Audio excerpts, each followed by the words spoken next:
Content ఎలా తయారు చేస్తారు? ఒక కథ కానీ, కంటెంట్ కానీ, యూట్యూబ్ కానీ, సినిమా కానీ అంటే భ్రమ కల్పిస్తారు, భ్రమ కలిగేలాగా చేస్తారు.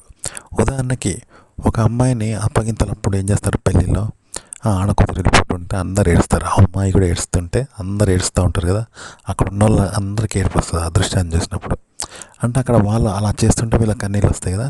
అట్లనే సినిమాలో కూడా యాక్టర్ ఏడుస్తూ ఉన్నప్పుడు, హీరోయిన్ ఏడుస్తున్నప్పుడు ఇక్కడ వాళ్ళకి కన్నీళ్ళు వస్తాయి అన్నట్టు. అంటే ఆడ భ్రమ పెడితే ఇక్కడ భ్రమ కలుగుతుంది కదా. అట్లా అన్నమాట. ఉదాహరణకి కొన్ని పాత ఇండ్లు ఉంటే ఏం చేస్తారు, ఇక్కడ దయ్యం ఉన్నది అని చెప్పుకుంటూ ఉంటారు. జనం భయపడుతుంటారు. నిజంగా దయ్యం ఉన్నదా, ఉంటే పగలు కనబడదా, అట్లా అన్నట్టు. లేకపోతే ఒక పేద చెట్టు మీద పల్లెటూరులో ఆ దయ్యం ఉన్నది అంటారు, వాడు మాంత్రికుడు అంటారు, వాడిని చూసి అందరు భయపడతారు. ఇలాంటివి ఉంటాయి కదా. అవన్నీ బట్టి కొన్ని బొట్లు పెట్టి అది దించిపోస్తే దాంట్లో ఏదో దయ్యం ఉన్నదని భయపడతారు. వీనికి ఏదో నిజంగానే అవుతుంది భయానికి, అందుకే ఏందనుకుంటారు. ఇట్లా అయితే ఉంటుంది. నిజానికన్నా కేవలం భయమే. అక్కడ భయం కలిగించేలాగా చేస్తారు, చేస్తే వీడు భయపడతారు. సినిమాలో కూడా అంతే, మనకు బాధ కలిగేలాగా, ఏడుపు వచ్చేలాగా, సంతోషం కలిగేలాగా ఇవన్నీ చేస్తూ ఉంటే ఇక్కడ మనకు అట్లా కలుగుతూ ఉంటాం అన్నట్టు. అంటే భ్రమ కల్పిస్తూ ఉంటే భ్రమ పడుతూ ఉంటాం. దయ్యం ఉన్నది అని అనుకుంటే జనం అంతా భయపడతారు, దయ్యం ఉన్నట్టు అనిపిస్తుంది, నిజానికి దయ్యం లేదుగా అట్లా అన్నట్టు. అంటే అబ్బర పులి అంటే తోక బారెడు అన్నట్టు ఉంటుంది, కానీ పులి లేదు ఏం లేదు. అట్లా అన్నట్టు కంటెంట్ అలా తయారు చేయాలన్నట్టు. ఉదాహరణకి సినిమాల్లో హీరోయిన్ ఎగురుకుంటూ దునుకుంటూ డ్రెస్లు వేసుకొని పోతే టక్కులాడనుకొని దాన్ని ప్రేక్షకులు అరుస్తూ ఉంటారు, రొమాంటిక్గా చూస్తారు ఆ డ్రెస్ వేసి. వాళ్ళు కనిపించే డ్రెస్లు వేసి అది నడక అది వేసేలాగా ఉంటే హీరోయిన్ అరుస్తూ ఉంటారు.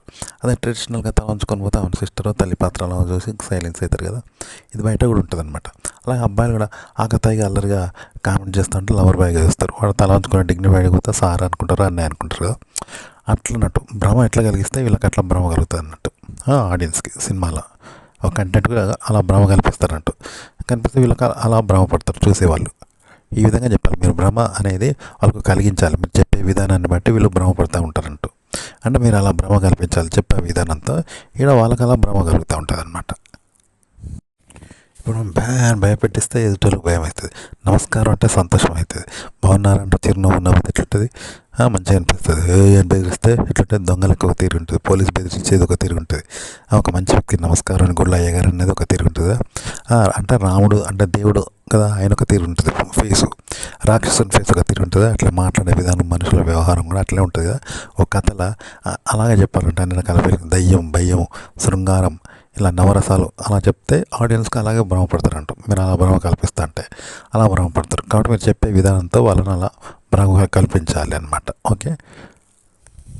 అయితే దీనికి ట్రిక్ ఏంటంటే, మీరు డైరెక్ట్ చెప్పకుండా ముందు చెప్పండి.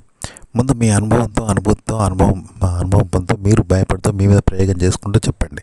రికార్డ్ చేసుకొని మీ అనుభూతి ఉంటుంది. ఇప్పుడు కామం శృంగారంతో మనం కళ్ళ కంటాం, మాట్లాడతాం కదా, అలాగే భయంతో అరుస్తుంటాం, మనం భయపడుకుంటూ ఉంటాం, మనం ఏడ్చుకుంటూ, మనలో మనం ఆలోచించుకుంటూ, అనుభూతి పొందుతూ, కన్నీళ్ళు కాలుస్తుంటాం, కళ్ళు కంటూ నవ్వుకోవడం చేస్తాం కదా.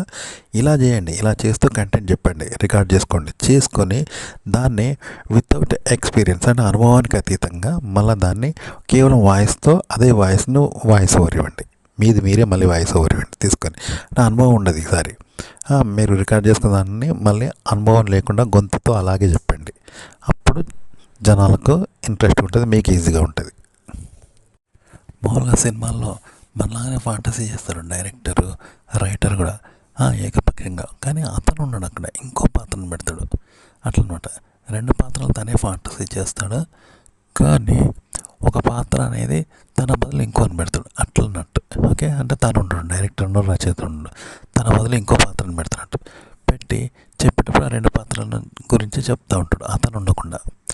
అట్లా మీరు ఆ కంటెంట్ అనేది మీరు కలగానే ఊహించుకొని అనుభవించి, అది మీరు లేకుండా వేరే పాత్రను పెట్టి ఆ విధంగా చేసి దాని గురించి మీరు ఎక్స్ప్లెయిన్ చేయండి.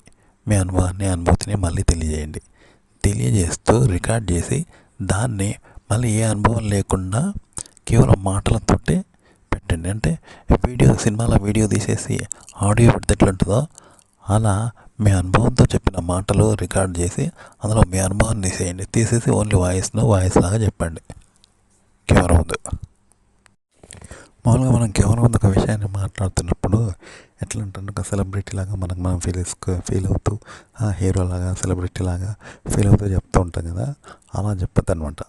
అలా చెప్పదు. ఉదాహరణకి రోడ్డు మీద కొట్లాడుకుంటారు ఇద్దరు, లేదా మనం వాడిని బాగా తిడుతూ ఉంటాం, వాడు మనల్ని తిడుతూ ఉంటాడు. సెలబ్రిటీ కావాలని అందరికీ తెలియాలని తిట్టుకుంటావా? పబ్లిసిటీ కోసం తిట్టుకుంటావా? మనం తిట్టుకోము కదా. కేవలం అందరిని మర్చిపోయి మనం తిట్టుకుంటూ ఉంటాం కదా. అట్లా అన్నమాట రోడ్డు మీద దారి కొట్లాడుకుంటారు.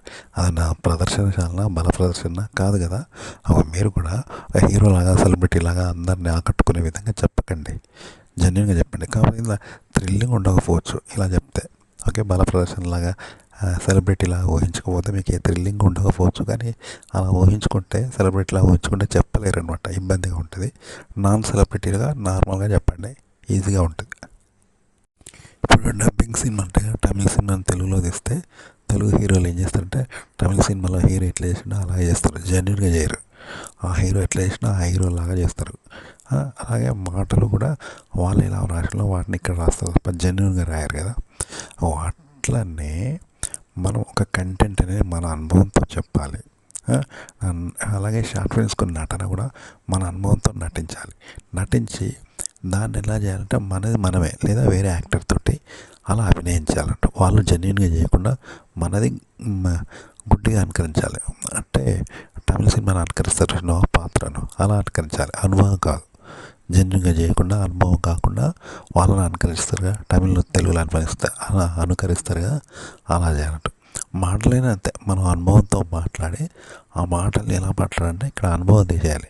అంటే వీడియో తీసేసి ఆడియో పెడతారు కూడా, అట్లా ఆడియోని మాత్రమే చెప్పాలన్నమాట.